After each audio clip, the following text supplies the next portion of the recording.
Hi, I'm Neyda, and Melinda and I are part of Team Houston Fire Department, or HFD for short. HFD uses risk assessments to understand and better prepare for risks within their communities.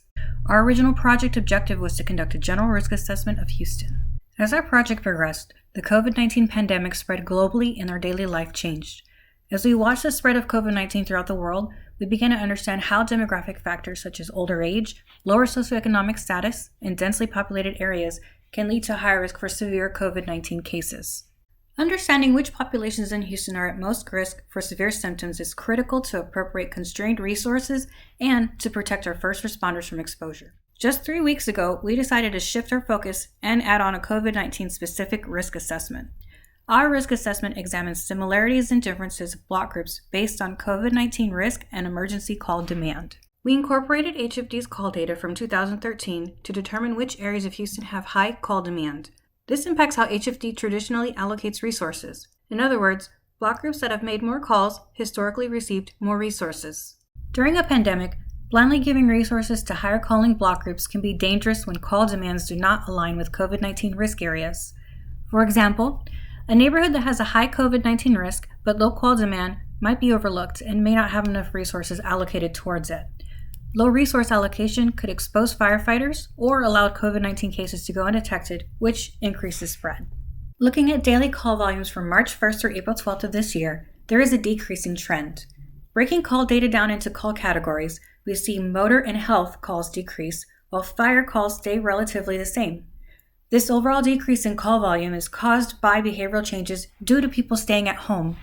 To calculate COVID-19 risk, we first researched what specific demographic and socioeconomic factors contribute to a more severe case of COVID-19. These factors narrowed down into 3 main buckets: health, poverty, and diversity.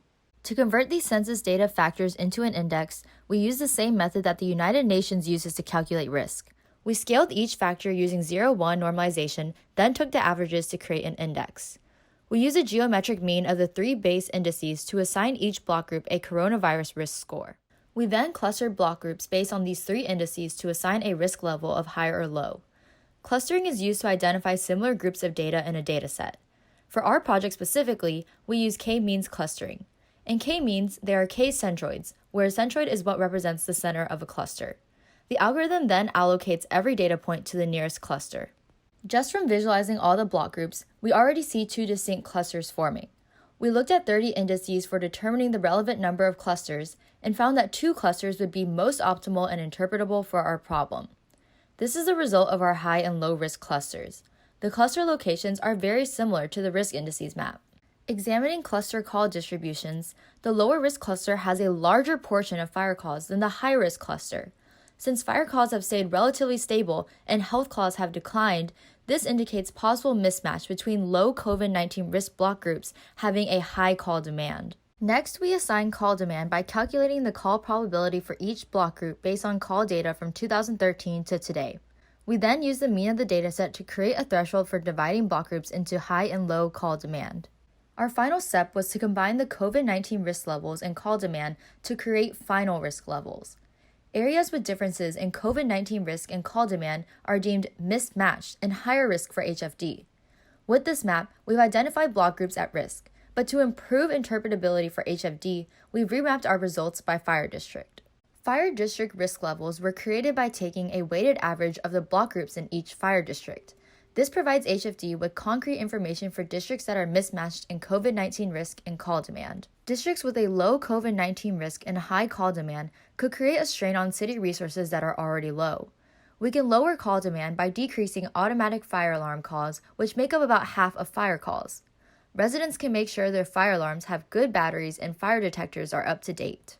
For districts with high COVID-19 risk and low call demand, HFD can create public awareness campaigns of how to get coronavirus help. Call Houston's designated coronavirus helpline if you have symptoms. If you need to call HFD, be honest about any symptoms you or your family members may have. HFD can use education campaigns to help people sign up for public assistance programs. Lastly, the city can ensure HFD has adequate personal protective equipment and testing kits when visiting high-risk sites. No matter where you are located in Houston, we strongly recommend staying home, wearing masks, and practicing social distance. Stay safe, stay healthy, and we will get through this together.